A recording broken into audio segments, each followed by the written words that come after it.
중국은 혼란한 세계를 좋아합니다. 중국은 혼란한 세계 속에서의 질서를 지배하는 거기에 아주 익숙해 있어요. 너무나 평화롭고 너무나 안정적인 상태는 별로 좋아하지 않습니다. 마오쩌둥의 시대도 그랬고, 그리고 등소평이라는 시대에서 개혁개방을 선언한 것도 혼란한 속에서 안정이 갑자기 온 거예요. 그럼 이때 한번 우리가 변화를 하자. 그래서 선택한 겁니다. 중국이 친구를 사귀는 거는 순순하게 우리 잘 살고 잘 지내자라는 측면보다는 자기의 세력 확장이고, 이 세력은 결국 미국과 중국의 대결 국면에서 굉장히 유리하게 작용할 수 있다는 그런 측면입니다. 중국이 생각하는 국제 질서를 만드는 겁니다. 그 국제 질서가 우리는 아름답지 않을 거라고 예상을 해요. 왜냐하면 지난 3,000년, 5,000년 우리는 수도 없이 중국을 봐왔으니까 중국이 만든 세상 아름답지 않았습니다. 꼭 상하 관계가 들어갔고 주종의 관계가 들어갔기 때문에, 그래서 평등한 관계라고 얘기하지 않습니다. 중국의 그러한 행보는 1등 국가가 되려는 것이고, 미국의 그러한 행보는 1등 국가로 도전하는 도전국을 억누르겠다라는 겁니다. 시진핑 외교라는 게 이제 친구들을 만드는 작업에 그렇게 몰두를 하는 것 같습니다.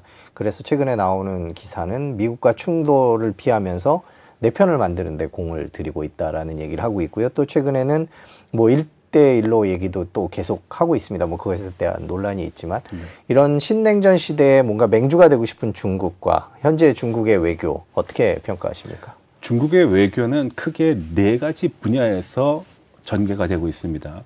뭐 이걸 지정학적인 측면에서도 확인을 할 수가 있는데요. 일단 주변국 관계가 굉장히 중요합니다. 역사적으로 보면은 주변의 영향으로부터 항상 중국은 불안했었고, 심지어는 원나라든지 아니면 청나라 같은 경우는 이민족의 지배를 받아서 왕조가 바뀐 경우도 있거든요. 네. 그래서 주변국 관계가 항상 중국 외교에서 얘기하는, 중국에서는 리주디엔이라고 얘기하는데 발을 딛는 그 시작점입니다. 그리고 그 다음 단계를 뭐냐? 과거에는 제3세계 외교를 많이 했습니다. 왜냐하면 여러 가지 요인이죠. 유엔에서의 상임이사국으로 등장을 하기 위해서 국제적인 표를 얻기 위한 방법이 있었는데, 최근 들어서는 아마 대국 관계가 더욱더 중시가 될 겁니다. 왜냐하면 미국과의 신형 대국 관계를 결성하려는 게 시진핑의 목적이니까. 그리고 제3세계와의 관계가 이제 3번째로 논의될 수 있는데, 친구 만들기입니다. 한마디로 얘기하면은. 근데 그 친구는 왜 필요하냐?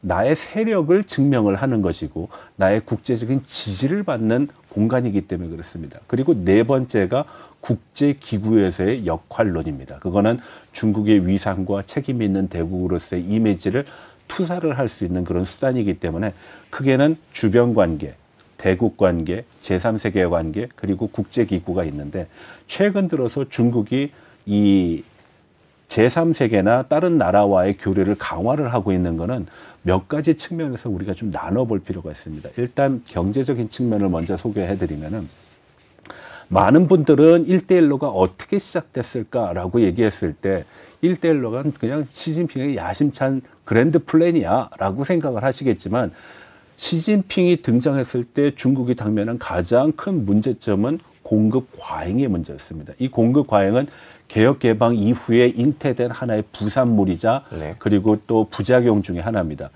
지금의 중국 경제가 이렇게 힘든 것도 따지고 보면은 공급 과잉에 따른 결과라고 보실 수 있습니다. 그래서 좋은 물건은 이제 서방 세계에 팔 수 있지만 저열한 제품들은 이제 팔리지가 않아요. 그럼 그 공급 과잉된 물건들을 어디에 팔아야 되느냐? 주변국에 팔아야 된다는 겁니다. 그 주변국의 경제적인 어떤 규모라든지 능력이라는 것이 중국보다 못하기 때문에 더 저가에 더 다양한 공산품들의 소비 시장이 될 수 있었거든요. 그래서 아시다시피 1대1로의 연성 국가를 보게 되면 동남아, 스탄 국가, 중앙아시아 쪽으로는 스탄 국가로 해서 유럽으로 넘어가죠. 그리고 동남아에서 다시 아프리카에서 최종 종착점이 유럽이 됩니다. 그거는 공급 과잉을 해소하는 유일한 방법이기도 하고, 중국이 개혁 개방을 했을 땐 동부 연안 지방을 먼저 했거든요. 그때 얘기한 것이 선부론이라는 거예요. 개혁 개방을 할 때 과거와 같이 균부론, 다 같이 잘 사는 거를 한꺼번에 할 수가 없다. 왜? 우리가 30년 해왔는데 다 잘 살기는 틀렸고 오히려 다 같이 못 사는 결과를 갖고 왔기 때문에 선불원에 입각해서 여건이 좋은 동부지방을 먼저 개방합시다. 그래서 동부지방이 발전하면 조금 더 내륙으로 발전시키고 또 더 내륙으로. 근데 개혁개방 지금 40년이 됐는데 여전히 내륙지방은 연안지방에 비해서 소득 격차가 큽니다. 예, 그리고 경제적인 어떤 삶의 질도 다르고요. 그러면은 중국이 지향했던 선불원이 결국은 나중에 균불원으로 다 잘 살 수 있는 결과로 이어진다라고 하면은 내륙지방 지금 좀 변화가 있어야 되거든요. 그 변화를 끌어당기는 것 중에 하나가 1대1로입니다. 근데 1대1로를 하려고 보다 보니까 여러 가지 문제가 생겼어요. 주변국들의 인프라가 너무 안 좋은 거예요. 그래서 첫 번째 시작한 것이 인프라 개발. 그래서 도로 놔주고, 네. 항구 놔주고, 비행장 설치해주고. 다 이제 인프라가 구성이 되면 이제부터는 중국이 가지고 있는 공급 과잉의 문제를 해소를 해야 되니까 무역을 하자고 덤비는 겁니다. 그리고 무역을 할 때 중국의 지속적인 경제적인 능력 그리고 영향력을 투사하기 위해서 돈을 중국 돈으로 결제하자. 그래서 위안화, 국제화를 얘기하게 됩니다.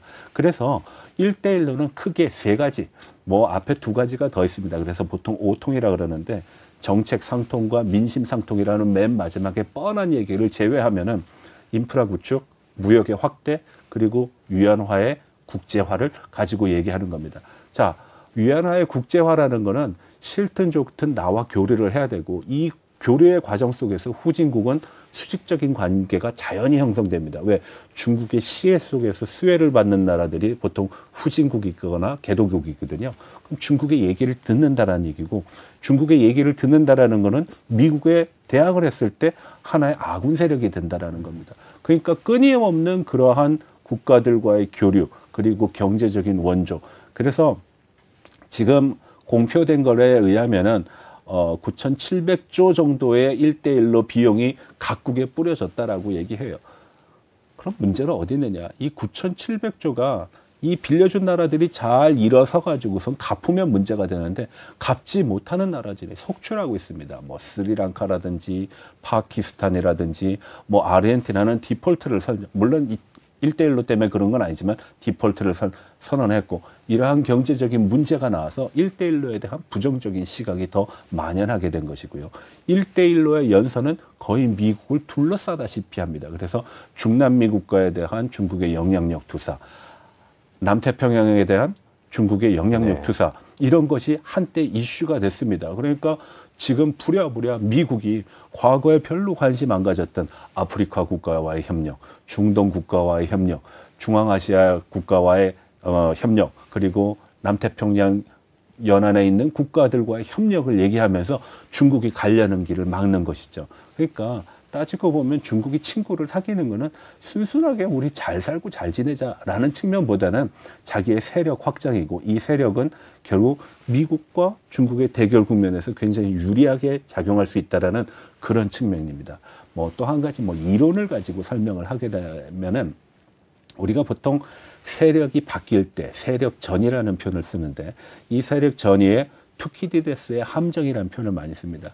기존에 힘을 갖고 있었던 패권 국가가 힘이 약해지고 도전 국가의 힘이 강해질 때 투키디데스는 전쟁이 일어난다라고 봤어요. 근데 지금 아마 그 전쟁이 과거와 같은 물리적인 전쟁이 아니라 경제전, 무역전, 과학기술 전쟁 이런 측면에서 발달을 할 겁니다. 지금 우리가 중국과 미국의 대결 구도를 보게 되면은 그러한 전쟁의 양상이 나타나고 있으니까 중미 무역전, 중미 과학기술전이라고 표현을 하는 것이거든요. 그러니까 중국의 그러한 행보는 1등 국가가 되려는 것이고 미국의 그러한 행보는 1등 국가로 도전하는 도전국을 억누르겠다라는 겁니다. 그러면은 왜 미국은 이제서야 이렇게 부랴부랴 하느냐. 원래 미국은 자국의 GDP의 60% 정도에 도달하는 2등 국가나 3등 국가가 있으면 그걸 견제를 해왔습니다. 그래서 90년대에 견제한 대표적인 국가가 두 나라가 있습니다. 하나가 독일이고 하나가 일본. 독일은 통일이 됐기 때문에 그냥 흐지부지 자기네 나라 문제에 너무나 집중할 수밖에 없었어요. 근데 일본은 그런 문제가 없었거든요. 그래서 잃어버린 30년, 프라자 합의에 의해서 잃어버린 30년을 경험하고 있는 건데 중국은 그 시기를 잘 피해갑니다. 천운이 따랐다고도 얘기를 할 수 있어요. 왜 한번 보실까요? 90년대에 엄청난 성장을 하면서 리쇼어링을 하는 과정 속에서 미국은 보다 싼 값의 물건을 보다 양질의 물건을 대량으로 중국으로부터 공급받을 수 있었습니다. 세계 공장이 미국에서 중국으로 가게 된 것이죠. 두 번째로는 또 다른 세력이 미국을 공격을 해왔는데 그것이 이제 9.11 테러입니다. 9.11 테러 때 중국이 한국이나 일본과 같은 동맹국보다도 더 발빠르게 미국의 입장에 서서 반테러를 얘기했어요. 왜? 자기네 나라도 위구르의 독립 문제가 있거든요. 근데 똑같이 알카에다로 연결이 돼요. 그러니까 미국의 입장에서 보면은 공동의 적이 생겼으니까 손을 잡은 거예요. 그러니까 중국의 GDP가 점점 미국의 GDP의 60%를 넘어오는 과정 속에서 견제를 하는 실기를 하는 그런 착오를 범하게 됩니다.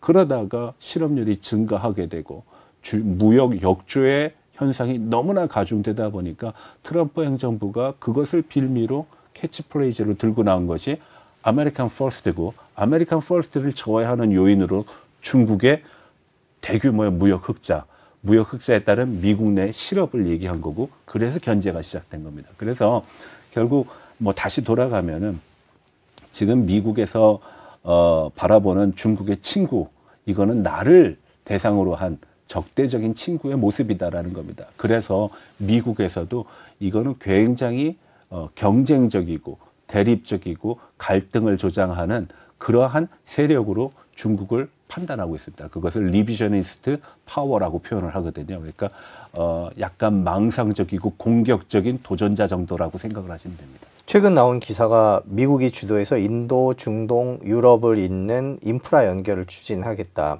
중국 1대1로의 맞불을 놓는 격이다. 이렇게 얘기를 했습니다. 네. 이것도 지금 말씀해 주신 그 맥락에서 이해할 수 있을까요? 네. 그렇지만 저는 그거는 조금 좀 뭐 힘들지 않겠느냐라고 봅니다. 왜냐하면은 맞불을 놓는 건 좋습니다. 우리가 더 큰 화재를 막기 위해서 맞불을 놓는 것이거든요. 중국이 더 커질 수 있는 요인을 사전에 막겠다라는 측면이 강한 것인데 그러한 구상을 지금 추진하기에는 미국의 힘이 과연 강력한가? 그리고 미국은 지금 제조업 대국이 아닙니다. 네. 중국이 제조업 대국이에요. 중국은 자기가 가지고 있는 물건을 팔면서 그 연성 국가와의 어떤 협력을 논의할 수 있는데 미국은 제공할 수 있는 건 돈밖에 없습니다. 그럼 달러를 제공하게 되면은 달러의 가치는 하락을 하게 될 것이고요. 하락을 하게 되면은 결국은 미국의 국제적인 위상은 줄어들 것입니다. 우리가 과거에 2차 세계대전 이후에 미국의 달러 패권이 60%, 70%인 적을 기억하고 있어요. 근데 지금의 달러의 파워는 과거에는 비교가 되지 않을 정도로 많이 떨어졌거든요. 중국의 부상이라는 거는 미국이 중국을 견제하지 못한 것도 있지만 미국이 능력이 되지 못해서 견제를 못한 것도 있습니다. 그런 측면에서 보게 되면은 구상은 상당히 아름답다. 인도와 중동과 아프리카를 연결하는 그 서로 협력해서 잘 살아보자는데 누가 반대를 하겠습니까? 그렇지만 그러한 과정을 만든다라는 것이 쉽지 않다. 예. 그런 과정은 쉽지 않습니다. 중국이 그 모습을 보여왔어요. 왜? 너무나 복잡한 지역의 정치적인 갈등, 경제적인 이해, 종교적인 문제까지도 같이 연결되어 있는 것이 중동 지역이고 아프리카 지역이거든요. 아프리카에 51개국이 있는데 끊임없는 쿠데타와 문제들이 생겨나지 않습니까? 그걸 평정하겠다 그러면은 그 지역에 있는 국가들이 기본적으로 친미해야 되는데 그 지역의 국가들의 공통점 중에 하나가 반미를 외치는 국가들이 많다라는 점입니다. 근데 그러한 그랜드 플랜을 내놓는다라는 거 우리가 뭐 반대할 이유는 없지만 그 그랜드 플랜이 지금과 같은 1대1로의 모습을 보이지 않을까, 오히려 더 많은 부담을 가중시키지 않을까. 아마 제 생각에는 지역 대상으로는 인도와 중동과 아프리카를 얘기하지만 실질적으로 거기에 참여하는 국가는 미국이 앞서 나가지 않고 미국이 팀을 만들 겁니다. 한국부터 일본부터 유럽부터 해가지고선 개발을 할 겁니다. 근데 상당히 장기적으로 보면은 괜찮을지 몰라도 중단기적으로는 굉장히 힘들다라고 봅니다. 전 세계가 이제 신냉전 때문에 각자 도생을 모색하고 있는 그런 상황 속에서 미국과 중국이 계속 부딪히고 있는 그런 상황인데, 그렇다면 결국에 중국의 신냉전 정책의 핵심은 미국과 맞선다. 이렇게 요약을 할 수 있을까요? 네, 중국은 안정적인 현상 유지의 세계를 원하지 않습니다. 현상을 타파를 하려고 그러는 거죠. 그러면은 패권국이 일단 힘이 없어야 되고 패권국을 극복을 해야 됩니다. 우리가 신형 대국론을 중국이 얘기했을 때 무슨 얘기를 어떤 식으로 표현을 하냐면 태평양이 이렇게 넓은데 우리 다 담고도 남는다. 미국은 그렇게 보지 않습니다. 미국은 태평양에도 군대가 있고 인도양에도 군대가 있고 대서양에도 군대가 있고 아프리카에도 있고 전 세계 어디든지 있는데 그 파일을 중국과 나눠 가진다? 아, 말도 안 되는 소리죠. 미국의 입장에서 보게 되면은. 그래서 중국의 대전략이라는 거는 일단 미국의 입장에서 보면은 도전으로밖에 비춰지지 않는다라는 거. 그게 첫 번째. 두 번째, 중국은 혼란한 세계를 좋아합니다. 중국은 혼란한 세계 속에서의 질서를 지배하는 거기에 아주 익숙해 있어요. 너무나 평화롭고 너무나 안정적인 상태는 별로 좋아하지 않습니다. 마오쩌둥의 시대도 그랬고, 그리고 등소평이라는 시대에서 개혁 개방을 선언한 것도 혼란한 속에서 안정이 갑자기 온 거야. 그럼 이때 한번 우리가 변화를 하자. 그래서 선택한 겁니다. 소련이 무너졌죠. 소련이 무너졌는데 중소 관계가 굉장히 안 좋았어요. 그 안 좋은 관계 속에서 중국이 뭐라고 판단하냐? 제3차 세계대전은 앞으로 일어나지 않는다. 이때를 빌어서 우리가 개혁 개방을 하자. 앞으로의 세계는 경제 전쟁의 시대가 될 거다. 이게 등소평의 사고였습니다. 등소평은 그 혼란 속에서 질서를 찾기 위해서 노력을 한 거예요. 근데 그 질서 속에서 자기 위치를 정확하게 갖다 끼워 넣은 거죠. 근데 미국이 만들어 놓은 탈냉전의 체제는 첫 번째로는 다극화 속에서의 초강대국이거든요. 근데 지금은 이 다극화 속에서의 초강대국이 아니라 그냥 다극체제예요. 네. 미국이 옛날 같지 않아요. 그러면서 빈틈이 많이 생겼고 진공지대가 많이 생겼기 때문에 그 진공지대의 한 부분을 중국이, 그 진공지대로 또 다시 재진입하려는 러시아가, 그리고 그 진공지대 속에서 어디에 안착할까를 유심히 보고 있는 북한 같은 나라가 나온 거예요. 예.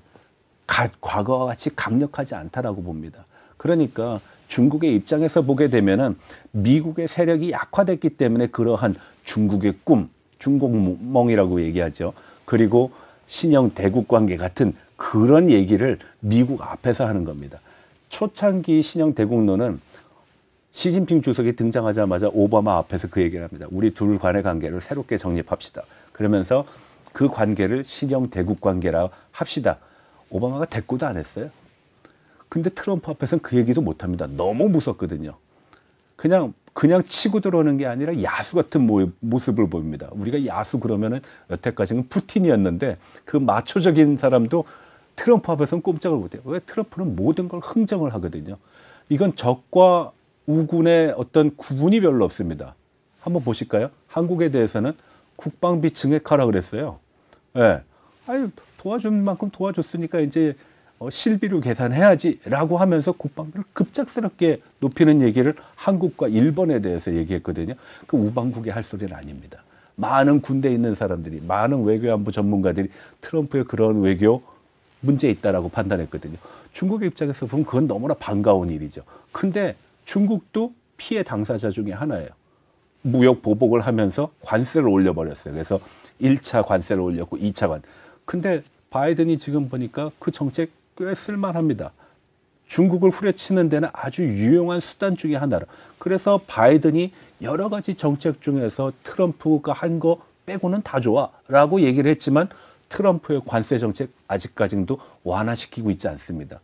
상무부장이 중국 가서도 관세 얘기하면은 우리 생각해 본 적 없다라고 얘기하는 그런 논의가 왜 나오느냐? 바로 그겁니다. 그래서 트럼프가 만들어 놓은 거는 우리가 봤을 때 참 괴짜의 대통령이 나왔다라고 판단하겠지만 국제관계 속에서 하나의 패권국임을 재확인하는 하나의 절차였다. 그러나 너무 과격하고 너무나 합리적이거나 이성적이거나 절차적인 문제를 통과를 하지 않았기 때문에 상당한 그 내부적인 혼란 그리고 우방과의 그런 갈등 상황도 야기했지만 한 가지 중국에 대해서는 분명한 메시지는 전했다. 그리고 그 메시지가 지금도 계속 유효하게 작용하고 있는 것이죠.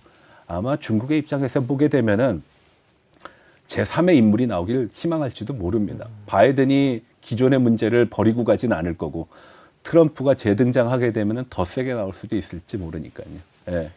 그렇다면 중국의 신냉전 정책은 결국에는 미국과 정면으로 부딪히기는 조금 부담스러운 상황에서 뒤로 조용히 친구를 늘려가는 방향으로 앞으로도 진행될 거다. 이렇게 결론을 그렇습니다. 내릴 수 있을까요?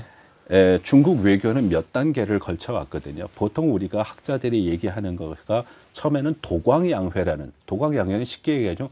내가 갖고 있는 능력을 드러내 보이지 않는 거예요. 2등 전략이에요. 왜?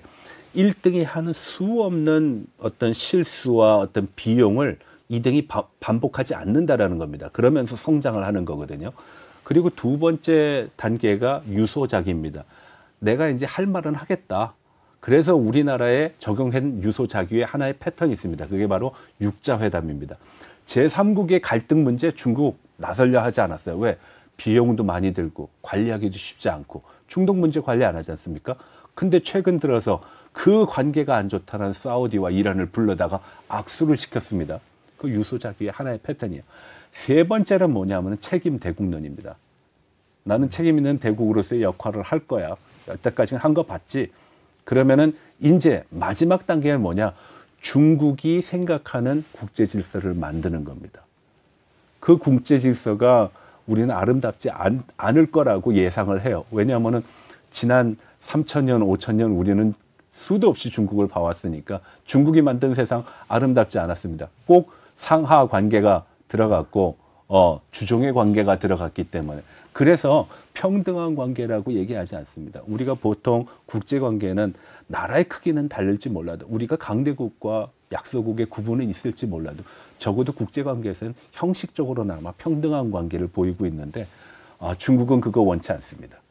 그래서 뭐 우리가 6월 달에도 방송을 했지만 한국에 대해서 배팅하지 말라라는 중국 대사의 그 발언 한마디로 우리가 굉장히 많은 토론을 한 이유도 바로 그러한 패턴이거든요. 그래서 지금 중국이 보고 있는 모습은 강대국이 되고 싶어 하는 겁니다.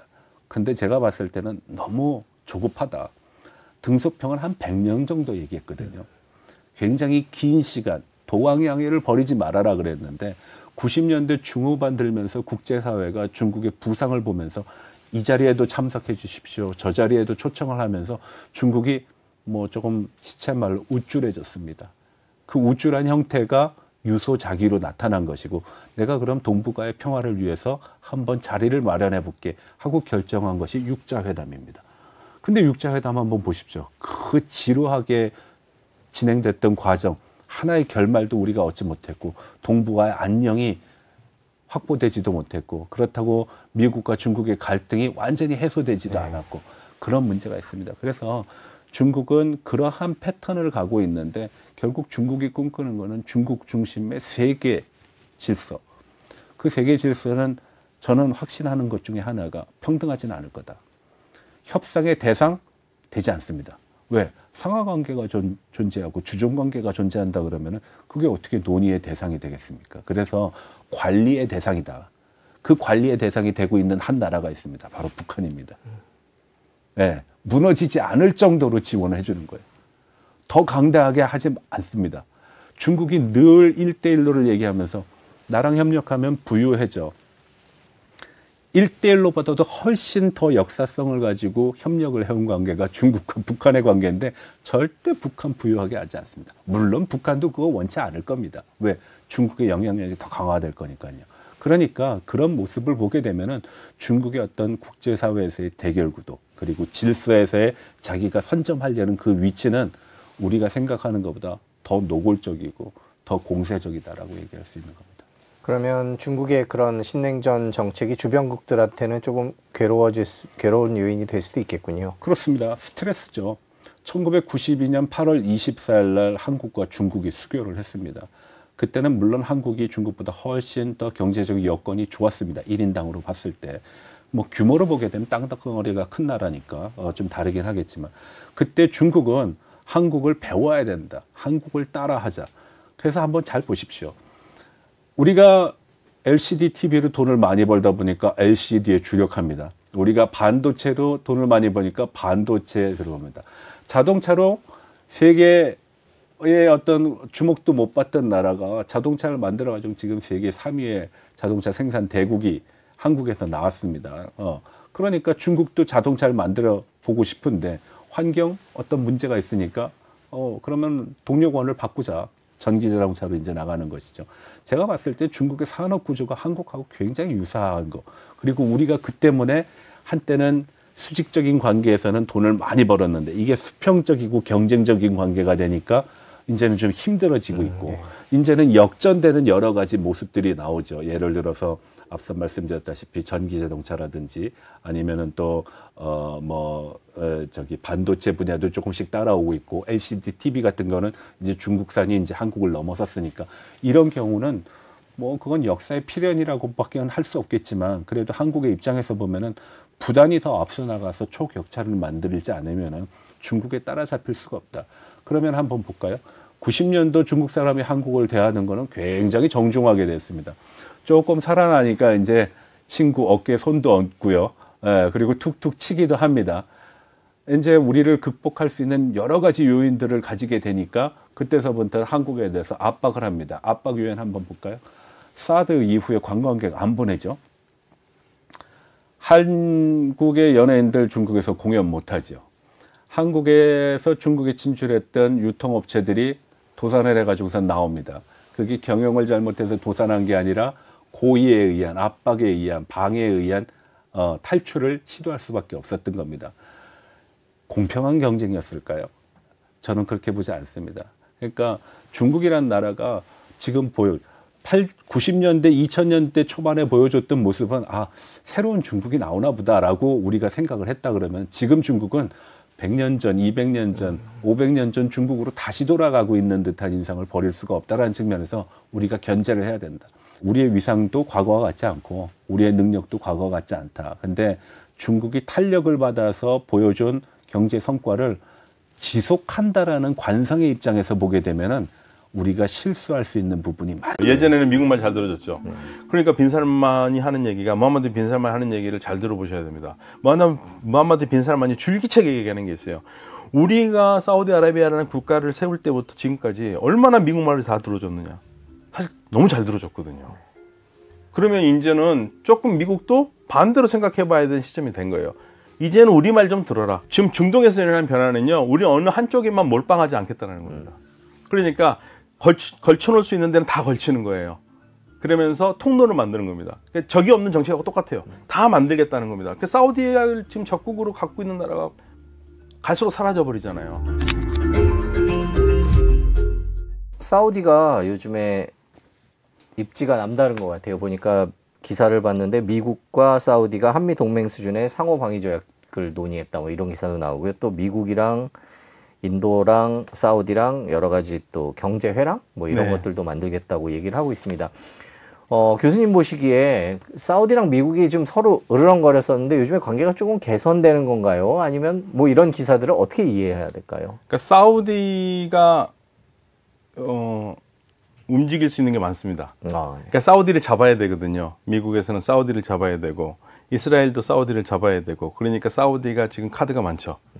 그래서 지금 미국은 뭐를 원하냐면 사우디와 관계도 관계지만 이스라엘과 정상화하기를 원해요. 관계를 만들어주기를 원하고 사우디하고 이스라엘의 관계 정상화가 된다면 드디어 외교 관계가 열린다면 이스라엘로서는 정말 이건 핵폭탄급 선물입니다. 네. 그러니까 굳이 여러 나라들과 맺는 것보다 사우디하고 맺으면 사우디하고 부차적으로 여러 나라와 같이 맺는 효과가 있거든요. 아랍 국가 어쩌면 전체하고 다 맺는 효과가 있기 때문에 사우디와 이스라엘이 손잡는다라는 것은 이스라엘도 그렇고 미국도 굉장히 좋은 선물이죠.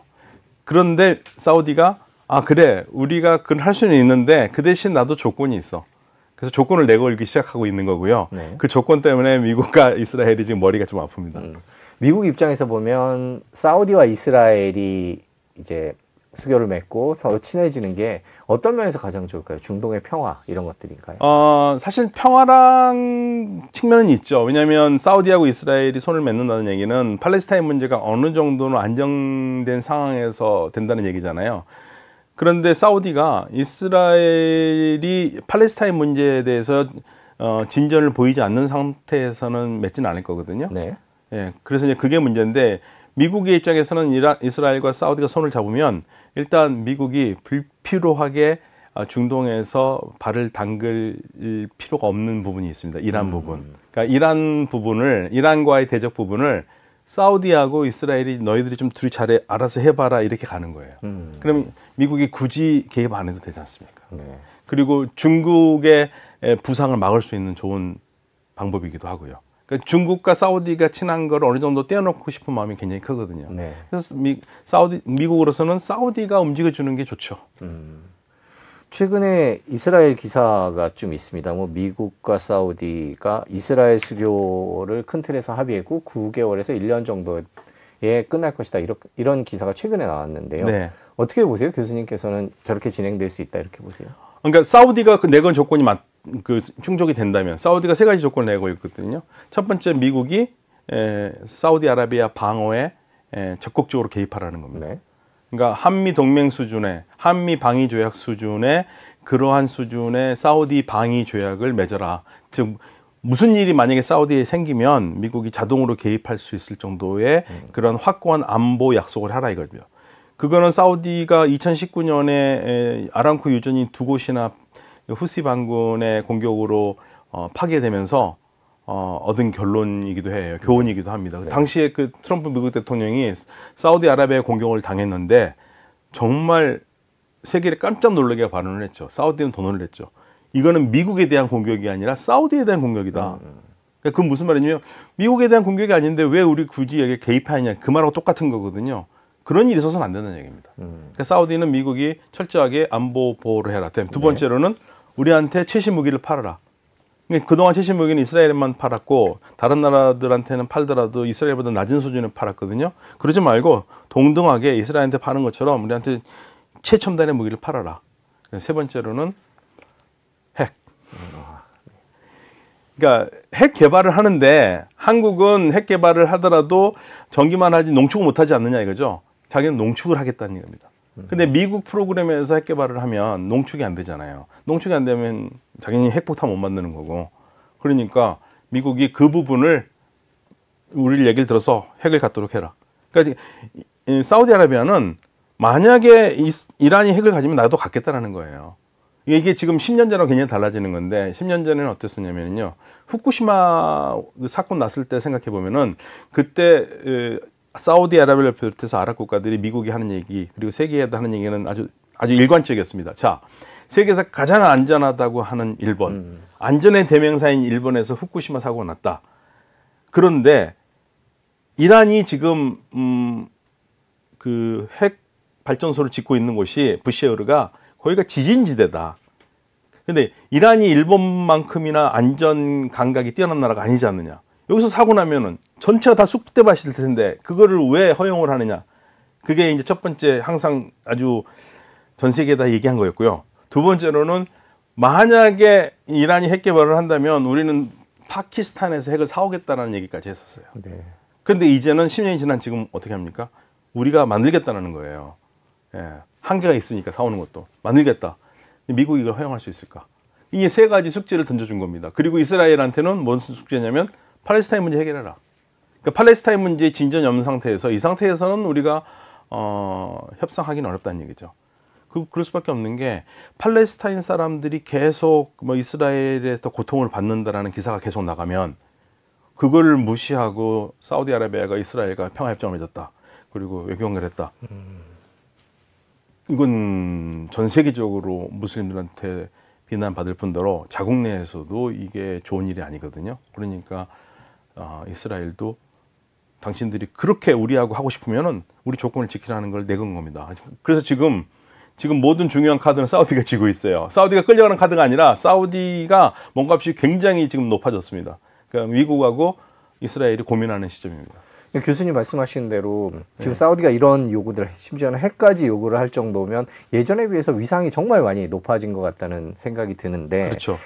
이렇게 사우디가 위상이 높아진 이유는 어떤 것들이 있을까요? 역시 여전히 사우디아라비아가 세계에서 가장 중요한 석유 생산 국가라는 거를 무시할 수가 없죠. 오페크의 가장 대표적인 국가고요.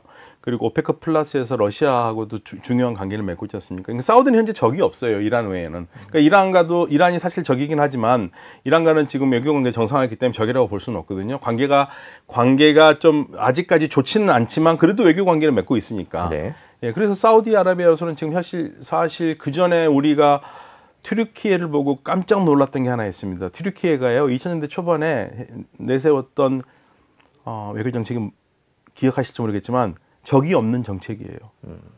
우리 주변에 적을 두지 않겠다. 이거 대단한 정책이었거든요. 그거를 지금 튀르키예 2000년대 판 외교 정책을 지금 사우디아라비아가 하고 있다고 생각하시면 됩니다. 주변과 모두 지금 화해를 하면서 적이 없는 사회로 가고 그러면 자기 몸값을 높이면서 산유국으로서의 자리를 제대로 차지하고 있고 그리고 더 나아가선 석유에만 의존하지 않는 국가를 만들겠다. 이걸 지금 사우디가 보여주고 있기 때문에 사우디 몸값이 높을 수밖에 없죠. 그럼 사우디는 예전에는 네. 왜 그런 정책을 못했던 거죠? 아무래도 미국 쪽으로 많이 기울었었던 것 같은데. 이게 사실은 이제 무함마드 빈 살만이 가져온 큰 변화인데요. 이전에 국왕들은 국가적 안정을 기여했지 과감하게 치고 나가서 개혁하면서 발전하는 게는 좀 어려웠어요. 네. 그러니까 국왕은 항상 거중 조종자로서 여러 문제 있으면 조정해가지고 좋은 게 좋은 거다고 안정적으로 가는 게 목표였는데 그러다 보니까 아주 도발적인 개혁이라든지 그런 거 하기 어려웠는데 무함마드 빈 살만은 전혀 다른 세대예요. 우리가 요즘 뭐 MZ세대 이해하기 어렵다고 그러잖아요. 굉장히 창의적이잖아요. 그렇게 생각하시면 됩니다. 전혀 다른 유전자를 가진 지도자가 나와서 젊은 지도자가 이끌어가는 거죠. 이런 거는 사우디에서는 처음 보는 일이죠. 최근에 또 뭐 인도, 중국, 사우디, 브라질, 남아프리카 공화국 그리고 브릭스 그래갖고 여러 가지 나라들이 각자 또 이제 그 지역에서 맹주 역할을 하는 그런 신냉전이라는 분위기도 이런 사우디의 몸값 올리기에 역할을 하지 않았을까라는 생각이 드는데 이런 전반적인 분위기는 어떻게 보세요? 그러니까 지금 중동에서 일어나는 변화는요. 우리 어느 한쪽에만 몰빵하지 않겠다는 겁니다. 그러니까 걸쳐놓을 수 있는 데는 다 걸치는 거예요. 그러면서 통로를 만드는 겁니다. 그러니까 적이 없는 정책하고 똑같아요. 다 만들겠다는 겁니다. 그러니까 사우디를 지금 적국으로 갖고 있는 나라가 갈수록 사라져 버리잖아요. 경제적으로 다 연결되려고 하고 있고 그리고 사우디하고 UAE가 경쟁 관계라고 할 수 있는데 UAE가 그리는 큰 그림은 뭐냐면 UAE를 중심으로 해서 전 세계가 다 뻗어나가는 겁니다. 그러니까 모든 나라가 UAE를 통과해가지고 연결되는 그런 국가를 꿈꿔요. 그래서 UAE는 여기 아라비아 반도에 있지만 아라비아에서 러시아까지 이어지고 중국까지 이어지고 다시 반대쪽으로는 홍해를 건너서 아프리카로 해가지고 스페인으로 이어지고 그 다음에 사우디를 통해서 유럽으로 이어지고 네. 이런 큰 그림을 그리고 있기 때문에 이 경쟁이죠. 허브 경쟁이 벌어지고 있어요. 그러니까 허브 경쟁이 그전에는 공항 하나를 두고 공항이라는 작은 거로 생각했다 몰라도 이제는 나라를 전체를 허브로 하면서 전 세계에 연결되는 그러니까 요즘 그 아라비아 반도에서 가장 싱크탱크들이 많이 쓰는 말 인터커넥티드 월드 거기 중심이 되고 싶어 합니다. 마침 중동 얘기를 또 해주셨으니까 그 이란과 사우디 관계가 어떻게 됐는지도 궁금을 합니다. 7년 만에 화해를 한다 서로 뭐 그러면서 왔다 갔다 하고 교류도 하고 그렇습니다. 근데 뭐 또 서로 핵 때문에 견제를 하고 있는 것 같기도 하고요. 그 최근에 사우디와 이란의 관계는 어떻게 진행이 되고 있습니까? 지금 관계는요. 2016년에 오바마 전 미국 대통령이 했던 좋은 대로 되고 있는 것 같아요. 오바마 대통령이 그때 뭐랬냐면 콜드 피스라도 하라고 그랬거든요. 그러니까 이란과 사우디가 화해하지 않고 그리고 이웃으로서 살아가지 않으면 중동에 평화 없다. 그러니까 콜드 피스라도 하라고 그때 조언을 했어요. 반응이 어땠겠습니까? 냉랭했죠. 냉랭했습니다. 근데 7년 후인 지금 네. 그게 벌어지고 있는 거니까 오바마가 얘기했던 거는 사실은 미국 입장에서는 니네 둘이 좀 잘해봐라. 다른 말로 하면 우리 미국이 거기까지 신경 쓸 틈이 없고 중동에 좀 너희들이 잘해야지 우리가 좀 손을 덜 거 아니냐 이런 의미였고 그래서 사실 그때 인기를 못 얻는 발언이었는데 마치 그 말이 예언처럼 지금 그대로 벌어지고 있는 겁니다. 그러니까 차가운 평화가 필요해요. 양쪽이 그러니까 서로 사랑하지는 않아요. 사랑할 수가 없어요. 그렇지만 그렇다고 우리가 원수로 지내면서 서로 싸우기에는 너무 서로 피곤하지 않느냐. 잠시 좀 쉬자. 그래서 외교관계도 복원하고 거기까지입니다. 그렇군요. 네. 그 두 나라의 그 뭐 종교적인 차이, 정치적인 차이 때문에 그런 한계는 있겠지만 경제적으로는 좀 괜찮아질 수 있다라는 얘기를 예전에도 해주셨던 것 같은데 그 사우디가 또 워낙 돈이 많고 이러니까요. 그런 경제적 관계는 좀 진전이 있습니까? 없죠. 미국 때문에. 아, 그런가요? 그러니까 사우디는 이란에 투자를 하고 싶어요. 네. 투자를 하고 싶은 이유는 간단합니다. 우리가 경제적으로 얽히면은요 사이가 나빠질 수가 없습니다. 예, 그리고 싸울 필요가 없잖아요.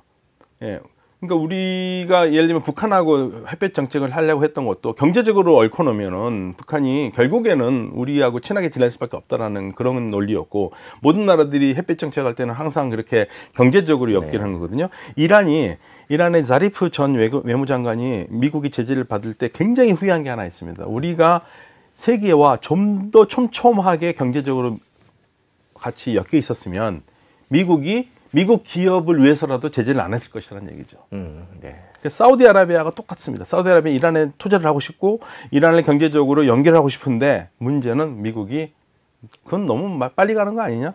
너 미국 이란에 투자하려면 우리 제재하는 거 지켜야 된다고 하니까 지금 못 하고 있는 거죠. 이제 사우디의 위상을 저희가 하나하나 짚어보고 있는데, 강대국들과의 관계도 한번 짚어보겠습니다. 최근에 미국이요, 그 사우디와 함께 아프리카에 진출을 하겠다, 뭐 이런 식으로 얘기를 하면서 이제 자원 얘기인 것 같아요. 뭐 중국이 워낙 자원을 꽉 잡고 있으니까 그러는 것 같기도 한데, 아프리카에 히토류, 리튬을 찾아서 사우디와 함께 가자, 이런 얘기를 했습니다. 네. 이 기사는 어떻게 보셨습니까? 그러니까 미국은 지금 모든 정신이요 네. 중국 맞는 데 가 있어요. 네. 그래서 이번에 G20에서 아프리카 연맹을 불렀잖아요. 네네. 그 사실은 그거 비꼬입니다. 그러니까 중국 쪽에서는 이제 본인의 보수적인 정책에서는 미국이 결국 이 G20에서 얻은 거 뭐냐? 안 없다. 아프리카 연맹 하나만 데리고 불러온 거다. 그냥 불러온 게 왜? 이 중국 견제하기 위해서라는 거죠. 그러니까 중국이 그동안 사실은 미국이나 서방 선진국도 그렇고 우리도 많이 신경을 못 썼는데, 아프리카 신경 못 썼을 때 중국은 아주 오래전부터 신경을 쭉 써왔잖아요. 그러면서 많은 것을 중국이 차지하고 있으니까 거기에 대해서 상세하게 하기 위해서 들어가는 거고, 네. 거기 들어가면서 미국이 사우디를 같이 들어가자는 거죠. 그러니까 사우디의 몸값을 올려준 거죠. 사우디는 아프리카에 어떤 영향력이나 지분 같은 게 좀 있습니까?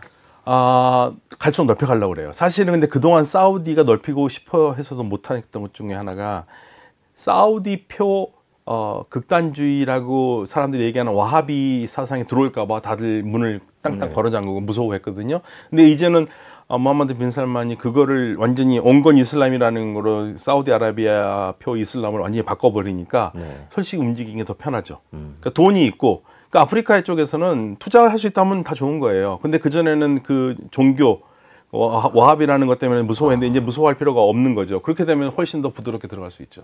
그리고 또 UAE가 들어가요. UAE가 곳곳에서 움직이고 있거든요. 이미요? 네. UAE는 틈만 나면 다 들어가서 움직이고 있기 때문에 사우디가 거기에 들이대라 가만히 있을 수는 없죠. 아무래도 아랍에미리트가 사우디보다는 조금 더 상인, 뭐 이렇게 상업 이런 쪽으로 더 활발하게 움직이고 있나 보죠. 그러니까 사우디아라비아보다 UAE가 그 행동이 빠릅니다. 네. 나라도 작지만 굉장히 빨리빨리 하고, 그리고 사우디아라비아보다 훨씬 지금 개혁의 그 속도가 높기 때문에 UAE는 먹거리를 위해서는 어디든지 가는 그러한 특징이 있어요. 그래서 우리가 이런 얘기를 해요. 사우디가 어떤 거 하는 거 보려면 UAE가 뭐 하는 거였는지 먼저 봐라. UAE 움직이는 거 분명히 따라서 한다는 얘기가 있을 정도로, 사우디가 들으면 좀 기분 나쁘겠지만은 판이 그렇게 돌아가고 있습니다. 사우디와 미국과의 관계를 얘기해봤는데, 이제 러시아 얘기를 좀 여쭤보겠습니다. 미국이 가장 신경 쓰는 게 이제 빈살만과 푸틴과의 관계인 것 같은데요. 최근에 사우디와 러시아가 이제 유가를 놓고 공조를 하면서 이제 인플레이션 우려도 나오고 있고 그런데요. 보면 유가가 최근에 뭐 많이 올랐습니다. 지금 네. 저희가 보여드리는 기사보다는 더 오르기도 했는데요. 네네. 그 러시아와 사우디아라비아의 관계 지금 어떻고 앞으로 어떻게 될 거라고 보세요? 둘이 좋을 수밖에 없어요. 네. 둘이 지금 달러가 많이 필요하거든요. 지금 뭐 거의 브렌트가 95달러까지 가고 그러는데 원하는 바입니다. 그 사우디아라비아는 지금 전 세계가 2030년부터 거의 뭐 석유 없는 시대로 가려고 하고 있기 때문에 사우디도 준비를 해야 되잖아요. 그러니까 돈이 필요해요. 종잣돈이 필요하기 때문에 지금 유가가 올라야 돼요. 유가가 떨어지면 미래를 할 수 있는 투자할 돈이 떨어져요. 그래서 올라야 되고, 러시아도 당연히 올라야 되죠. 전쟁 때문에 힘든데, 안 그래도 지금 제대로 제값에 못 팔고 있는데 유가가 오르면 훨씬 좋죠. 그러니까 양쪽은 유가에 관한 찰떡궁합이에요. 둘을 띄워놓을 수가 없습니다. 너무 사랑해요. 예, 석유 때문에. 이 둘을 띄워놓을 수 있는 방법이 현재로서는 저는 딱히 보이지 않습니다. 그럼 당분간 사우디와 러시아의 공조는 계속될 거다 이렇게 보겠습니다. 네, 공조는 돈이 필요하니까요. 양쪽 다 돈이 필요하기 때문에 할 수밖에 없고요. 그 틈에서 아유 나는 그 틈에서 좀 나올래 하고 나온 나라가 카타르예요. 카타르는 2019년에 나 오페크 더 이상 안 할래 하면서 나왔잖아요. 네. 근데 표면적으로 내건 거는 우리는 좀 더 친환경적인 에너지에 집중하겠다. 그게 가스잖아요. 네, 천연가스. 예. 근데 사실은 뭐 가스를 뽑아내는 거나 석유 뽑아내는 거나 둘 다 환경이 나쁜 건 마찬가지인데 왜 나왔겠습니까? 겉으로는 그렇지만 속으로는 사우디한테 휘둘리기 싫어서. 그래서 오페크에 나온 거거든요.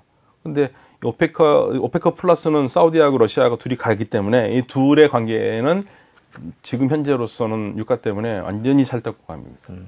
그럼 또 다른 축인 중국, 중국, 사우디와 중국의 관계는 어떻습니까? 그래도 이란과 화해시켜주고 이러면서 중국이 중동에서 점점 세력을 넓혀가고 있다. 이런 기사들이 많이 나왔는데. 저는 세력이 넓혀갔다고 생각하지는 않고요. 네. 그러니까 중국이 외교력이 그렇게 많이 있다고 저는 생각하지는 않아요. 근데 중동 국가들이 중국한테 바라는 것은 경제협력이거든요. 경제 측면에서 중국한테 얻을 게 많이 있기 때문에 협력을 하는 거고, 그거는 뭐 어제 오늘 일이 아니에요. 2016년부터 계속 중국 동방 정책을 해온 거거든요. 네. 그래서 그거는 계속 갈 겁니다. 그러니까 중국도 중동 국가들이 필요한 거는 자원이지 않습니까? 네네네. 예, 그래서 양측은 서로 윈윈하는 관계예요. 이거를 어떻게 떼어놓을 수 있는 방법은 없어요. 그러니까 미국도 고민일 겁니다. 그래서 미국이 새로운 안도 내놓고 하고 그러는데, 미국이 내놓는다고 그래가지고 예를 들면은 사우디가 그래 우리 미국 거 가졌어. 그러면 중국 안 해도 돼. 이게 아니라 좋아. 그러면 중국하고 하는 건 하고 또 미국하고 하는 건 하는 겁니다. 그러니까 난 너랑 친하고 싶은데 너 제 손 떼. 이게 안 통해요. 나는 둘 다 친구가 될 수 있는데 왜 내가 하나를 버려야 되니? 이런 입장이거든요. 그러니까 미국은 난감하죠. 사우디가 예전에는 안 그랬잖아요. 안 그랬죠. 예전에는 미국 말 잘 들어줬죠. 그러니까 빈살만이 하는 얘기가, 무함마드 빈살만 하는 얘기를 잘 들어보셔야 됩니다. 무함마드 빈살만이 줄기차게 얘기하는 게 있어요. 우리가 사우디아라비아라는 국가를 세울 때부터 지금까지 얼마나 미국 말을 다 들어줬느냐. 사실 너무 잘 들어줬거든요. 그러면 이제는 조금 미국도 반대로 생각해 봐야 되는 시점이 된 거예요. 이제는 우리 말 좀 들어라. 그러니까 니네 중동 정책 바꾸고 우리 말도 듣지 않으면 우리가 너 어떻게 같이 가냐 이거죠. 그러니까 사우디는 미국이 사우디 말을 들어주길 바라고 있고, 말을 안 들어주면 옛날처럼 뭐 미국이 그래도 원하는 대로 간다? 그건 아니에요. 그러니까 미국이 지금 사우디를 바라보고 사우디를 얘기하는 태도를 좀 바꿔야 되는 그런 상황이 와 있습니다. 사우디가 많이 강해졌다는 생각이 드는데 결국에는 네. 뭐 바탕에는 경제력인 것 같은데요. 최근에 사우디가 감산을 계속하는 거는 결국에는 지금 2030년 아까 말씀해 주신 대로 그때 뭐 이제 전 세계가 석유를 덜 쓰게 되기 전에 뭔가를 하기 위해서 이렇게 가격을 올린다고 하시는데, 그러면 2030년 정도까지 사우디가 준비하려는 사우디 경제의 변화 방향, 그런 건 어떤 쪽인가요? 그러니까 사실 좀 시간이 많지는 않잖아요. 우리 7년 정도밖에 안 남았는데 일단 막 굵직굵직한 거 보시면 올해 11월 28일 엑스포 결정 나잖아요. 네. 엑스포를 따오려고 지금 뭐 우리도 노력하고 있지만 사우디도 엄청나게 노력하고 지금 아주 피 튀기는 경쟁을 하고 있는데요. 일단 엑스포를 따오고 싶어 하고요. 그리고 더 나아가서는 2029년에 동계 아시안 게임 하죠. 2030년까지 어느 정도 선이 다 보여야 되고, 그 다음에 월드컵도 한다고 그러지 않습니까? 네. 그러니까 이게 줄기차게 그 시간표대로 돼 있어요. 그러니까 적어도 2030년까지 목표한 대로 100%는 아니더라도 네옴 신도시 그쪽도 윤곽이 잡혀야죠. 적어도 1차 단계까지는 돼야지, 자기 돈을 쏟아부어 가지고 하는 게 돼야지, 그 다음에 그걸 보고 이게 성공하는구나, 불가능한 것 같은데 성공하는구나를 보면 다른 나라들도 투자를 해서 들어올 거기 때문에 지금 2030년까지 어떻게 해서든지 그림을 만들어내야 된다는 커다란 숙제를 스스로 떠안고 있어요. 그러니까 할 수밖에 없습니다. 산업 다각화. 그러니까 뭐 지금 사람들한테 뭐 외국한테 굉장히 욕을 많이 먹는 게 뭐 스포츠 가지고 이미지를 깨끗하게 하려고 그런다 그러면서 뭐 골프도 하고 막 그런다 그러지 않습니까? 근데 그 사우디는 그렇게 하든 말든 우리는 아무튼 경제 다각화 할 수 있는 건 다 하겠다는 거거든요. 그러니까 전 세계가 지금 스포츠에서 골프도 뭐 LIV죠. 45, 54죠, 54. 사실 숫자가 LIV가 54거든요. 라틴 숫자로 54. 그것도 다 지금 하고 있는 거고 여러 가지 뭐 축구도 그렇고 다 뭐 손흥민 선수도 막 데려오려고 하는 것도 다 그런 이유입니다. 최근에 또 사우디가 테슬라 공장을 유치하려고 한다라는 기사가 나왔습니다. 근데 예전에 또 나와서 말씀해 주시기는 사우디의 제조업이라는 게 그렇게 대단하지 않다라고 말씀을 해주셨는데 그러면 사우디가 지금 이런 변화의 과정을 통해서 제조업을 좀 키워보겠다라는 그런 욕심을 갖고 있는 맞습니다. 건가요? 그러니까 이들의 궁극적인 목표는요, 무슨 물건을 내면은 그동안에는 사우디 국민들이 전부 다 메이드 인 코리아, 메이드 인 저팬, 뭐 메이드 인 USA 이런 거 사서 들어왔잖아요. 이제는 메이드 인 US도 아니고 메이드 인 사우디아라비아를 만들고 싶은 거예요. 그래야지 일자리가 생기는 거지 않습니까? 그래서 테슬라 공장 들어오고, 예를 들면 우리도 현대도 지금 들어간다고 그러지 않습니까? 공장이 들어오고 또 우리 공장을 해서 사우디가 자기 돈으로 공장을 지어주겠다는 얘기까지 했지 않습니까? 예, 그거 왜 그러겠습니까? 고용 때문에 그래요. 그러면 이런 생각 들잖아요. 아, 그러면 사우디 젊은이들이 공장에서 노동자로 고용 그 일을 할까? 설령 그게 아니더라도 관리직이라도 높은 직이라도 할 수 있지 않습니까? 자리가 생기지 않습니까? 그걸 원하는 거고, 궁극적으로 사우디아라비아는 젊은 사람들이 전부 다 직업을 갖고 소득을 얻어서 소득세를 내서 그 소득세로 그리고 법인세로 사우디아라비아를 움직여가는 그런 나라를 만들고 싶어 하는 거예요. 그러니까 우리가 사우디가 돈이 굉장히 많다고 생각하는데 사우디의 국민 소득은 28,000달러밖에 안 돼요. 우리보다 더 못 살아요. 그러면 우리가 28,000달러밖에 안 되는데 왜 그렇게 왕족들은 돈 많이 쓰지? 왕족들은 별도의 세계에 사는 겁니다. 예, 그냥 일반 국민들은 가난해요. 그러니까 일반 국민들이 가난하기 때문에 일자리를 얻어야 되는데 일자리가 없지 않습니까? 그러니까 제가 항상 강조하지만 석유가 나오는 나라는 일자리가 없어요. 석유 산업은 금융 산업이라서 금융으로 돈을 벌 수 있지만 석유 산업이 고용하는 사람은 굉장히 적어요. 그렇기 때문에 석유 산업이 발전한다고 해서 고용이 안 되거든요. 파생 산업이 발전을 해야죠. 석유 원료를 가지고 뭐 공장을 짓거라든지 그런 걸로 해서 사업을 일으키고 해야 되는데 그걸 못했지 않습니까? 그러니까 예를 들면은요, 석유 부산물에서 나오는 거를 만들 수 있는 게 플라스틱 재질이지 않습니까? 만약에 사우디아라비아가 석유 나오면서 플라스틱을 처음부터 만들기 시작했다면 우리나라는 플라스틱을 만들 수가 없었겠죠. 네. 그 우리가 요즘 뭐 1,000원 주고 살 수 있는 바가지를 거기는 100원에 팔 수 있는 거거든요. 그런데 안 했기 때문에 우리가 했고 우리는 이제 그 산업에 넘어갔잖아요. 그러니까 우리가 이미 안 하는 산업을 이제 하고 있기 때문에 우리한테 경쟁력이 있는 건데 그 따라오는 속도가 빠른 거죠. 그러니까 산업화를 하려고 그러는 겁니다. 이게 사우디뿐만 아니라 아랍에미레이트, 사우디아라비아, 이 소위 말해서 중동의 산유국의 중요한 국가들이 전부 다 그걸 하고 싶어 합니다. 근데 사우디가 더 힘이 셀 수밖에 없는 건 사우디가 만약에 고용이 되잖아요. 그럼 자국민 고용이 되고 자국민 세금이 되고 세금을 내고 그럼 발전할 수 있는 가능성이 있고 UAE도 그렇게 할 수 있지만 UAE는 외국민이 많지 않습니까? 90%. 예, 그래서 UAE보다는 가는 속도가 만약에 제대로만 간다면 사우디가 가속이 더 붙을 것이고 그렇다면 사우디를 능가할 수 있는 나라는 중동에서 찾기는 어려울 것 같다는 생각을 해요. 지금 그러니까 뭐 종교적으로든 어떤 이유든 사우디가 중동의 최강대국인데 제조업까지 갖추게 되면 네. 뭐 완전히 중동을 장악하게 되겠군요. 그렇죠. 중동만 장악하겠습니까? 주변 지역을 다 장악할 수 있는 그런 나라가 되겠죠. 지금 방금 말씀해 주신 내용 중에 고학력이라는 얘기가 있었는데 그 사우디가 또 왕실과 일반 국민들과는 경제 수준이 많이 다르다 말씀을 해 주셨는데 그 고학력이라는 얘기는 그만큼 교육이나 이런 것들은 잘 되고 있다 네. 이런 얘기인가요? 대학생들 졸업자가 많은 거죠. 대학 졸업해서 일이 없는 거죠. 그 사우디아라비아가요, 이렇게 변할 수 있었던 가장 큰 이유 중에 하나는 킹 압둘라, 그러니까 선왕 때죠. 선왕 때 뭐를 했냐면 젊은이들을 외국으로 많이 보냈어요. 우리나라에도 많이 왔습니다. 국비 장학생으로. 네. 생활비까지 줘서. 근데 이 사람들이 다 외국에서 보고 왔잖아요.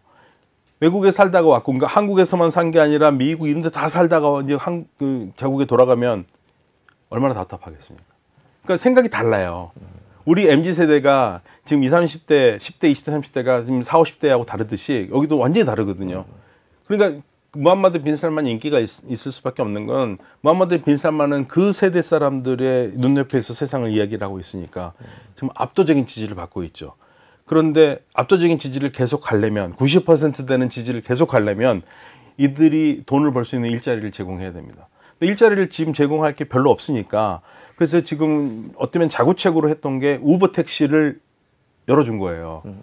그래서 사우디의 그 젊은이들이 우버 택시 운전을 해요. 그럼 차는 어떻게 하느냐? 자동 국가에서 융자를 받아가지고 차를 사고. 근데 이게 그 중국 차라는 게 좀 화가 납니다만. 네. 예. 그런 식으로 돈을 벌기 시작해요. 그러니까 국민들이 이제 내가 돈을 벌어서 산다라는 그 돈을 버는 즐거움을 알게 되는 거죠. 예, 그거 저는 굉장히 중요한 교육이라고 봅니다. 국제적인 위상은 어떻게 될까요? 이제 유가를 바탕으로 원유를 바탕으로 해서 사우디의 위상이 이루어졌는데 말씀해 주신 대로 점점 그 사용량이 이제 앞으로 줄어들고 그럼 사우디의 위상이 어떻게 될까 이런 생각도 드는데요. 예, 그러니까 그게 지금 걱정이 되는 거죠. 근데 저는 내심 산유국들이 가지고 있는 자신감이 있다고 봐요. 뭐냐면 전 세계가 2050년을 뭐 넷제로 얘기를 하는데 그렇다면 석유를 안 쓰는 세상이 올 거라고 생각하는데 그거 오지 않을 거다. 이거는 제가 확인한 건데요. 카타르, 아랍에미레이트, 사우디아라비아 전부 다 그 산업의 그 에너지 산업에 종사하는 그 대표들이 하는 얘기가 일관적으로 에너지를 화석 연료를 전혀 쓰지 않는 세상 오지 않을 것이다. 예. 적어도 50% 이상 쓸 수밖에 없다. 그러면 우리가 지금 얘기해야 될 거는 화석 연료 없는 세상, 청정 세상을 얘기한 게 아니라 화석 연료를 얼만큼 청정하게 생산할 수 있느냐 그 기술에 지금 전념을 해야 되는데 지금 유럽이나 미국 다 번지수가 틀렸다고 얘기를 하고 있거든요. 근데 미국도 최근에 그런 얘기했죠. 화석 연료를 생산할 때 친환경적으로 생산하는 방법 연구가 필요하다는 얘기가 나왔거든요. 그래서 그 부분에 내심 자신감을 갖고 있다고 생각해요. 모하마드 빈 살만 얘기를 많이 해주셨는데 앞으로 뭐 5년, 10년 어떤 전략을 펼까요? 좀 기대가 되기도 하는데요. 그러니까 저는 무함마드 빈 살만을 애송이라고 생각하는 사람들이 참 문제라고 생각하는데 제가 무함마드 빈 살만의 관련된 책을 다 읽어봐도 얻을 수 있는 딱 하나의 아주 중요한 생각은 뭐냐면 이 무함마드 빈 살만이 만만하게 볼 사람은 아니다. 적어도 10대 때부터 세상 돌아가는 걸 보기 시작했고 20대에는 아버지 옆에서 사우디아라비아가 어떻게 돌아가는가를 다 파악한 사람이고 본인 말대로 부왕세자가 됐을 때 그 된 날 첫날 자기가 원하는 그림을 거의 다 그렸다고 얘기할 정도로 그런 인물이라면 보통 인물은 아닙니다.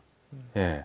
보통 인물은 아니고 처음에 왕세자가 된 다음에 국방장관 되고 했었을 때 예멘전 실패, 그다음에 카슈쿠지 문제 이런 문제들은 미숙한 문제들인데 지금은 훨씬 더 세련되거든요. 네. 그리고 지금 외교 정책 하는 거 보면은 던지고 받고 하거든요. 이거 보통 아닙니다. 그래서 무함마드 빈 살만이 계속 이런 정권을 이어갈 수 있고 계획을 한다면 사우디아라비아는 상당히 강한 비전 있는 국가가 될 것 같아요. 이렇게 중남미 국가들이 위상이 강화된 데는 룰라 대통령의 역할이 상당하다. 그리고 작년에 유엔 기후변화 협약 당사국 총회에 그 당선자 신분으로 참가를 해서요. 브라질이 돌아왔다. 거의 슈퍼스타급의 또 네. 그런 그래서 그런 또 모습을 우리가 또 볼 수가 있었는데요. 브라질의 그런 그 경제 대국, 그리고 2억 2천만의 내수 시장, 이런 브라질이 지금 또 중남미에서 가장 큰 또 대국이죠. 인구 면에서도 그렇고 경제 면에서도 그렇고요. 이 브라질이 중국과 만약에 손을 잡는다. 그러면 미국 입장에서는 이것이 중남미 전체에 미칠 수 있는 파급력이 크기 때문에 그러한 그 영향을 고려했을 때도 이제 브라질이 이렇게 독자적인 목소리를 이렇게 충분히 낼 수 있는 그런 원동력이라고 생각합니다. 브라질 대통령과 미국 대통령이 정상회담을 가졌습니다. 관련 기사가 나왔는데요. 그 바이든 대통령이 룰라 맞춤형 의제로 중국을 견제했나 이게 기사로 뽑혔습니다. 교수님께서는 이번 정상회담을 보시면서 어떤 생각을 하셨는지 궁금해요. 네, 브라질과 그 미국은요, 전통적인 그 우방이고요, 우호적인 관계를 이렇게 유지를 계속 해왔거든요. 근데 룰라 대통령이 이제 처음 취임하던 그 해가 이제 2003년인데, 이제 그때부터는, 이제 룰라 대통령이 집권을 하면서, 국제 질서의 다극화를 이제 추진을 하고요. 그리고 남남 협력을 굉장히 중시를 합니다. 그러면서 이 중남미에서 이 미국의 영향력을 견제하려는 그런 의도를 가지고 있었거든요. 네. 예, 그래서 미국이 주도하던 그 미주 자유무역지대 FTA에 EEA라는 것을 거부를 하고 남미 국가 연합이라고 하는 뭐 우나수르라 할지 그다음에 라틴 아메리카 카리브 경제 공동체라고 하는 셀락 이런 그 중남미 지역 기구를 창설을 하게 됩니다. 그래서 이렇게 독자적인 그 목소리를 내는 과정에서 또 미국과 부딪히기도 이렇게 했었는데요. 근데 이것이 이제 반미는 아니고요. 미국과 어떤 그 동등한 지위에서 그 개도국을 대변하려는 또 그런 의도가 있었습니다. 그래서 미국하고는 계속해서 공동의 의제를 발굴하고 또 협력하려는 또 그러한 또 적극적인 자세도 보이는 것이 올 초에 이제 룰라 대통령이 세 번째로 취임을 했을 때의 정상회담 그리고 지난 9월 22일 날에 있었던 정상회담의 그 주요 의제를 보면은요. 네. 기후변화, 뭐 인권, 노동, 뭐 평화, 뭐 민주주의, 뭐 이러한 그 보편적 가치를 같이 공유를 하고 있다라는 것에서 아주 미국의 중요한 전략적 파트너라는 것이 아주 네. 확인이 됐습니다. 지난번에도 그렇고 이제 룰라 대통령이 바이든 대통령을 만나서 여러 가지 협력 얘기를 했는데 또 만나자마자 그 당시에는 바로 중국의 대규모 기업 사절단을 데리고 가서 중국과 함께 뭐 다극화 얘기 여러 얘기를 해서 미국 입장에서는 조금 그랬던 것 같아요. 그래서 그때 당시 기사를 저희가 잠깐 준비를 했는데요. 제목이 시진핑 룰라 미국 일강 맞선 다자주의 강화 의기투합. 미국 입장에서는 그렇게 이제 달가운 것 같지도 않고 오히려 친중이냐 이런 얘기가 나왔었는데 저건 또 어떻게 이해해야 될까요? 그 룰라 대통령이 그 대규모 방중단을 이끌고 이제 시진핑을 만났던 것이 지난 4월이고요. 그리고 5월이 돼서는 브라질은 그 신냉전을 원하지 않는다. 그리고 브라질 입장에서는 어느 한 국가를 선택할 수도 없고 선택하기를 원하지 않는다는 또 이런 얘기를 했어요. 네. 그래서 브라질은 전통적으로 또 중립 외교를 추구를 해왔거든요. 그래서 다자 외교나 중남미 지역 통합 또 개도국과의 연대 강화 정책을 이제 시행을 했기 때문에 그래서 이 브릭스 그 관계 강화 이것도 이제 다자 외교 차원에서 이해를 할 수가 있겠고요. 또 다자 외교를 통해서 브라질의 위상을 강화하려는 이런 또 그 외교적인 또 전략이라고도 볼 수가 있겠습니다. 그래서 브릭스는 친중 행보라고 이제 보기는 어렵지만 그렇지만 이제 2009년부터 그 브라질과 중국과의 그 교역 관계를 보면은요, 브라질의 또 최대 교역국이 중국이거든요. 그리고 또 글로벌 공급망 대란이 일어나면서부터 또 중국으로 가는 또 수출량이 또 아주 급격히 늘었습니다. 그렇기 때문에 경제적으로 그 이익을 주는 것은 분명합니다. 네, 이제 그런데 지금 뭐 국제 정세가 워낙에 지금 복잡하고요. 또 지금의 이런 그 글로벌 공급망 대란이라 할지 뭐 미중 그 갈등이 종료된다라고 했을 때 그때 이제 브라질은 중국을 선택하게 되면은 네, 굉장히 이제 또 미국과의 관계가 또 이제 우려가 되는 또 그러한 상황이 됩니다. 근데 또 중국하고는 같은 또 좌파 국가라고는 하지만 이 또 좌파 내에서 또 이데올로기 차이가 또 크고요. 또 중국이 권위주의 국가이기 때문에 그래서 장기적으로 봤을 때 중국을 선택하기는 네, 쉬운 일은 아닙니다. 그러면 이제 또 미국하고의 관계를 보면은요, 그러니까 브라질에 있어서 미국은 그 교역 2위 국가고요. 네, 그리고 그 FDI, 그러니까 외국인 직접 투자에 있어서 미국이 전체 브라질의 그 투자의 34%를 차지를 하고 있습니다. 그러니까 유럽 연합 전체를 다 합친 것보다도 10% 이상이 많거든요. 이제 그런 점에서 미국하고도 이제 경제적으로 긴밀한 관계를 유지하지 않을 수가 없고요. 또 정치적으로도 말씀드렸던 이런 보편적 가치를 공유하고 있기 때문에 어느 한 국가를 선택하기보다는 브라질 입장에서는 중국과 미국 사이에서 그 사안에 따라서 어떨 때는 뭐 견제를 하고요, 어떨 때는 협력을 하는 이런 실리 추구의 이런 외교를 펼치지 않겠나 생각합니다. 최근에 기사를 보면 중국의 남미 투자액도 많이 늘어나는 것 같은데 이렇게 보면 브라질의 인기를 얻기 위해서 미국과 중국이 경쟁한다 이런 해석도 가능한 건가요? 예, 맞습니다. 그래서 처음에 이제 1대1로 그가 시작이 되면서 특히 뭐 아르헨티나 같은 경우는 아르헨차이나 뭐 이런 말이 나올 정도로 중국의 투자가 굉장하고요. 그래서 중남미로 가는 투자액이 보면은 브라질하고 아르헨티나에 상당히 그 많은 액수가 가는 것으로 지금 그 통계상으로 나오는데요. 그러나 이제 전통적으로 미국의 투자액이 워낙에 많았기 때문에 아직 거기서는 이제 그 중국이 그 미국을 추월하지는 못하고 있습니다. 중국이 리튬 같은 희소 자원 또 다른 자원들에 대한 투자를 예전부터 많이 했고 지금도 늘리면서 그 중남미 쪽에서 중국의 영향력이 더 커지고 있다. 결국에는 중국에 돈이 들어가고 있다는 얘기일 텐데요. 그래서 실제로 영향력이 많이 커졌나요? 실제로 그 중남미에 이제 가서 보면은 이제 과거와 다르게 중국인들 일단 인적 교류부터 굉장히 늘어난 것을 알 수가 있습니다. 네, 그래서 과거에는 이제 주로 이제 인프라 투자를 위주로 들어왔다고 한다면은요, 지금은 굉장히 많은 중국인들이 들어와서 다양한 산업에 걸쳐서 지금 그 중국이 그 진출을 해 있다라는 것을 이렇게 알 수가 있습니다. 미국의 중남미에 대한 영향력은 실제로 보시기에는 예전에 비해서 확실히 줄어들고 중국은 확실히 커졌다. 이렇게 평가하실 수 있습니까? 어떻게 보세요? 네, 9.11 테러를 기점으로 해서 그 전에는 뭐 미국의 중남미에 대한 영향력은 상당했죠. 이제 그런데 그 9.11 테러를 기점으로 해서 그 미국의 그런 관심이 이제 중남미에서 떠나게 된 거죠. 그리고 그 후에도 이제 그 바이든 대통령이 취임을 하면서 다시 이제 우리가 미국과 중남미 관계가 예전처럼 갈 수 있는 것이 아니냐, 이제 이런 생각을 이제 중남미 국가들에서는 했었는데요.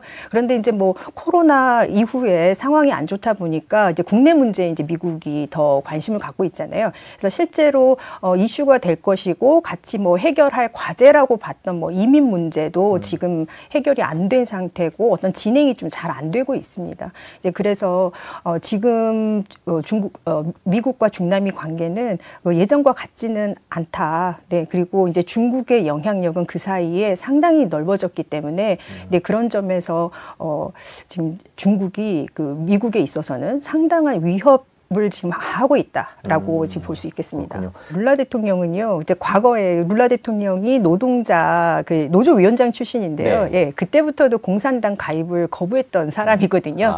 예, 좌파긴 하지만 좀 온건하고요. 그러니까 대통령으로 취임하면서는 아주 실용적인 정책을 이제 취하고 있습니다. 그래서 지금 현재 그 부통령도 우파 출신의 기업인입니다. 그래서 이제 친시장 정책을 지금 취하고 있고 해서요. 중국과는 한계를 보일 수밖에 없다. 그리고 그 권위주의 국가인 중국과 그 민주주의를 사랑하고 또 그래 사랑이란 말, 평화를 좋아하는 네, 이런 그 룰라 대통령이 중국과 경제 이외에 또 협력을 한다라는 것은 굉장히 어렵다고 생각을 합니다. 지금 브라질의 위상은 어떤 뭐 남미의 맹주다 저희가 이렇게 부르는데 경제적으로는 어떤 위상을 갖고 있는지 궁금합니다. 네, 그 지난 룰라 대통령 그 집권 시기에 2003년부터 2010년 사이에요. 그때 그 GDP 규모는 세계 7위까지 올랐었고요. 예, 2015년경부터 이제 경제가 이제 좀 침체기에 들어갔었는데요. 작년에 이제 11위권으로 다시 올라섰습니다. 그래서 우리가 그 수출 시장에서 그 브라질이 그 농산물에서 차지하는 비중이 크기 때문에 우리가 생각하기에 그 브라질은 농업 국가가 아닌가 네. 예, 이렇게 많이 생각을 하거든요.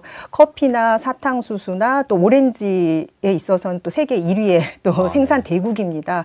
또 브라질산 치킨 또 한 번씩 다 드셔보셨을 것 같아요. 예. 그래서 우리가 농축산물, 뭐 광물자원, 뭐 이런 걸 수출하는 국가라고 생각을 하는데, 이제 그런데 이제 농업 국가라기보다는 인구 2억 2천만의 내수 시장이 있는 그러니까 제조업 국가라고 보는 것이 맞습니다.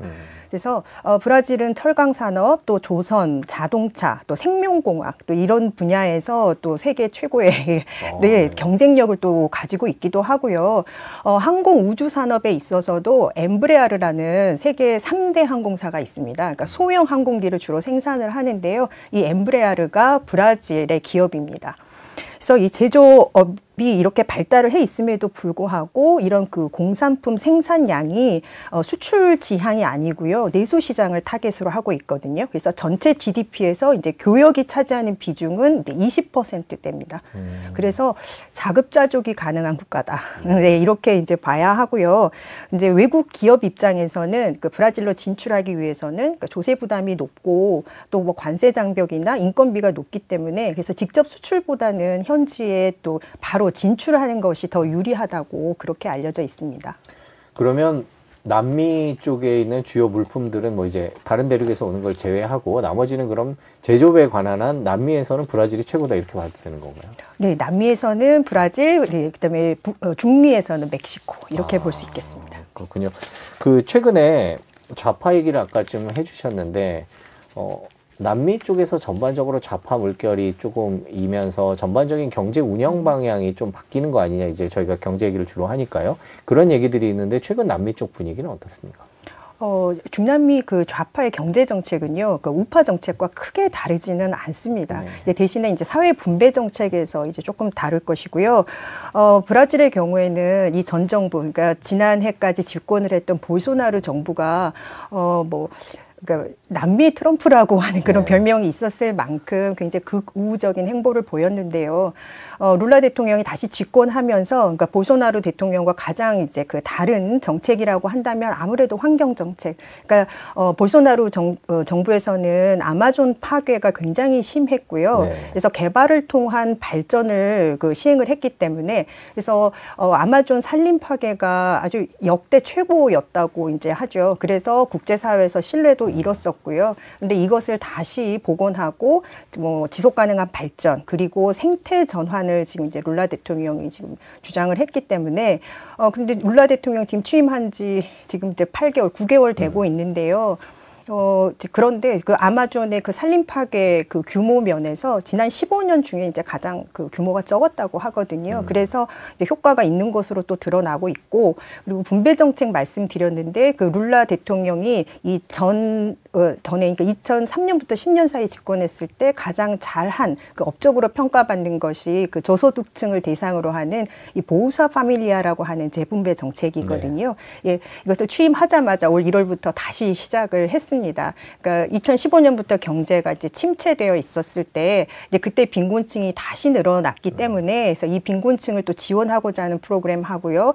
그리고 경제 성장과 고용 촉진을 위해서 그 에너지 분야와 또 그 인프라 분야에 투자를 촉진하는 또 신성장 그 프로젝트를 지금 발표를 했거든요.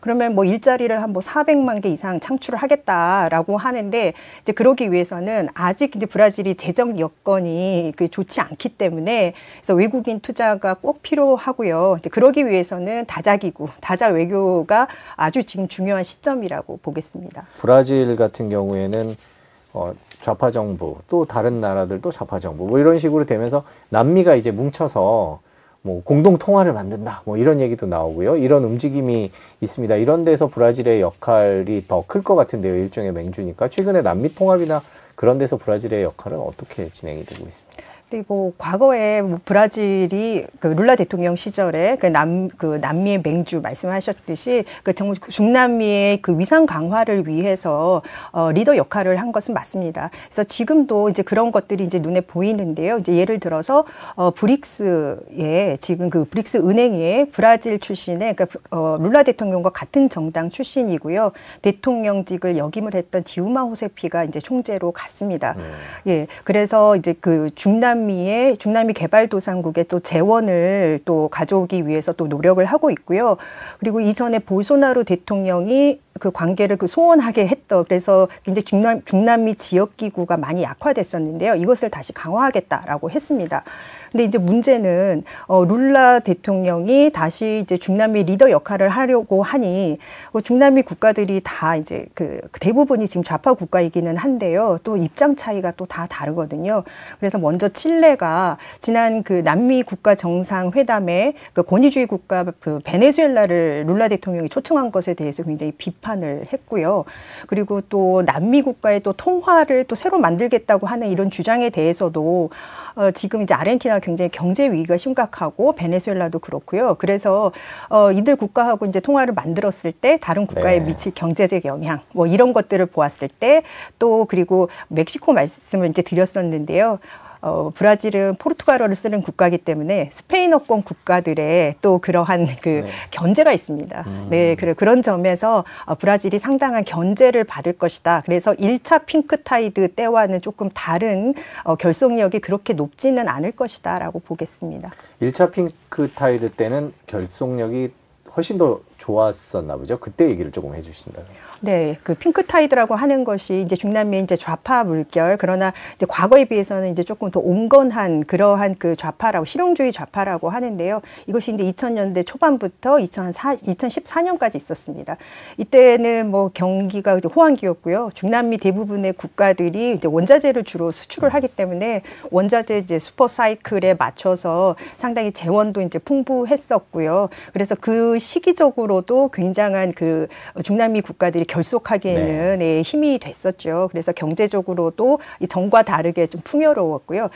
그래서 이제 중남미 국가들이 그 룰라가 주도를 했던 네, 그러한 그 지역 기구를 통해서 또 미국에 맞설 수도 있었고 했던 그런 위상 강화가 이제 컸던 그런 시기였습니다. 그때보다 지금은 좀 다르다 이렇게 다를 거다 이렇게 말씀을 해주셨는데 최근에 그렇지 않아도 리튬 때문에 또 중남미 국가들이 뭉쳐서 자원 민족주의가 더 커지는 거 아니냐라는 얘기가 나오고 있습니다. 리튬 산지 남미 국가들 이제 우리도 배터리 전기차 만들자 이런 기사도 있고요. 자원 민족주의 귀환이다 이렇게 얘기를 하는데 그런 평가에 대해서는 어떻게 생각하세요? 네, 1차 핑크타이드 때 네, 자원 민족주의가 있었고요. 네. 그래서 이것을 이제 그 자원의 국유화도 실제 있었습니다. 네. 그래서 이 국유화라고 하는 것이 그 민간 기업의 이제 재산을 몰수를 하고 국가가 이제 완벽한 통제를 하는 것을 말을 하는데 지금 칠레라든가 뭐 볼리비아 그리고 아르헨티나에 리튬이 많이 매장이 되어 있고요. 그리고 멕시코와 브라질에서도 지금 리튬이 생산이 되고 있거든요. 근데 칠레 예를 들어보면은요, 지금 칠레가 지난 4월에 그 국가 리튬 전략이라는 것을 발표를 했는데, 그러니까 보고서에 보면은 국유화란 말은 직접 언급을 하고 있지 않습니다. 네. 근데 그러나 이제 고부가가치 그리고 또 지역사회와의 연대라든가 또 친환경 이것을 위해서 국가가 어느 정도 관리하는 것은 중요하다라는 그 정도를 얘기를 하고 있고요. 그래서 원래 칠레는 민간 기업의 그 리튬 개발을 허용하고 있지 않은 국가입니다. 네. 예, 이번에 뭐 민간 기업의 진입을 뭐 이건 통제하겠다, 예, 불허하겠다, 뭐 이런 것은 아니고요. 오히려 이것이 민간 기업이 더 투자를 할 수 있는 오히려 기회가 될 수 있다고도 볼 수가 있겠고요. 또 아르헨티나의 경우에는 그 리튬 주권이 연방 정부에 있지 않고 또 주정부에 있어서 또 국유화를 또 하기에는 또 이제 상황적으로는 어렵습니다. 그런데 이제 볼리비아하고 멕시코가 이제 조금 이제 다른 의견인데, 볼리비아랑 멕시코는 이건 자국 산업 보호를 위해서 이제 국유화는 필요한 것이고 또 리튬을 통해서 국가의 위상을 강화할 수 있는 것이다. 뭐 이렇게 또 그래서 협의체가 필요한 거 아니냐 또 이렇게도 말을 하지만 네, 그런데 이제 칠레는 기술 협력 정도 선에서 하면은 우리는 연합체에 그 가입을 하겠다. 그래서 각국의 지금 이제 의견이 달라서요. 그 입장 차이 때문에 연합체 결성까지는 네, 어렵고 과거와 같이 그 자원을 무기화하는 것은 어렵지 않겠나 그렇게 생각합니다. 그 남미 경제라는 차원에서 봤을 때 최근에 이 자원 부자들 나라들이 좀 있기 때문에 이걸 계기로 해서 더 나라를 좀 부유하게 만들자라는 움직임들이 좀 있는 것 같은데 최근 남미 경제 분위기는 그럼 전반적으로 좀 괜찮은 편인가요? 아까 아르헨티나는 물론 어렵다고 말씀을 해주셨고요. 네, 뭐 국가마다 상황은 다르겠지만 그러니까 중남미가 뜬다, 잠재력이 있다 이런 말이 이제 나오기 시작한 게 80년대 초반이거든요. 네, 오래됐네요. 네, 네. 네, 근데 지금까지도 이제 이렇게 질문이 항상 네, 잠재력이 있겠습니까? 뭐 이런 질문 아직도 많이 받습니다. 그래서 지금 현재 중남미 일부 국가에서는 정치적으로나 경제적으로나 사회적으로 이제 불안을 또 보이는 것도 맞고요. 그리고 또 중남미 많은 국가들이 1차 산업 수출 중심이기 때문에 국제 경제에 영향을 또 많이 받죠. 그리고 질 좋은 일자리가 아닌 그런 비공식 부문의 그 일자리가 그 많다라는 것도 문제고요.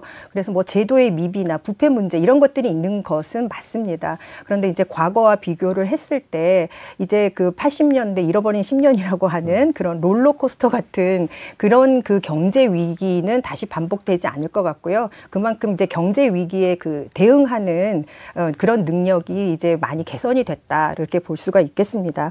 그래서 뭐 한국과의 그 관계에서도 그 한국과 경제 교류를 굉장히 강하게 희망을 하고 있고요. 네. 또 멕시코 같은 경우는 멕시코의 3대 교역국이 우리 한국입니다.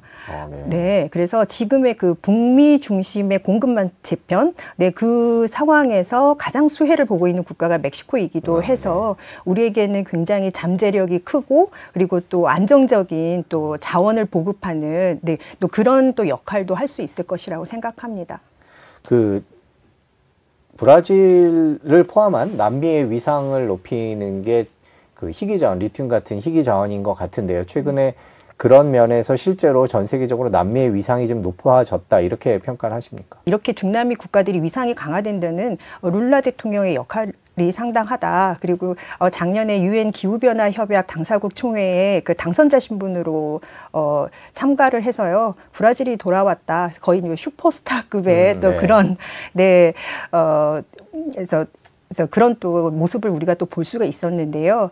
그래서 그 브라질의 룰라 대통령 그리고 또 그 세계에서 가장 가난한 대통령이라고 할 수 있는 그 뭐 우루과이 호세 무이카 전 대통령을 비롯해서 이제 중남미가 어떤 그 지도자들이 보여준 그런 위상 그리고 경제적으로 과거와 같은 그 80년대와 같은 경제 위기를 더 이상 보여주지 않고 있어서 어떤 투자처로도 충분한 가치가 있고 경제 안보에 있어서도 또 중요한 또 역할을 할 수 있기 때문에 또 그런 점에서 과거와는 다르게 위상이 어느 정도 높아졌다고 보겠습니다. 미국과 중국의 갈등이 전 세계적으로 곳곳에서 파급 효과를 낳고 있는데 최근에 브라질의 행보, 남미의 행보를 보면 그걸 참 잘 이용하는 것 같다라는 생각이 들거든요. 개인적으로는 미중 갈등이 남미에 어떤 영향을 미칠 거라고 보세요? 브라질의 그 말씀을 이제 그 예를 들었었는데요. 그러니까 2009년도부터 뭐 중국과의 교역이 늘었다고는 하나 이제 글로벌 공급망 대란이 일어났던 그러니까 미중 갈등이 일어나고 했던 2020년 요 기점으로 해서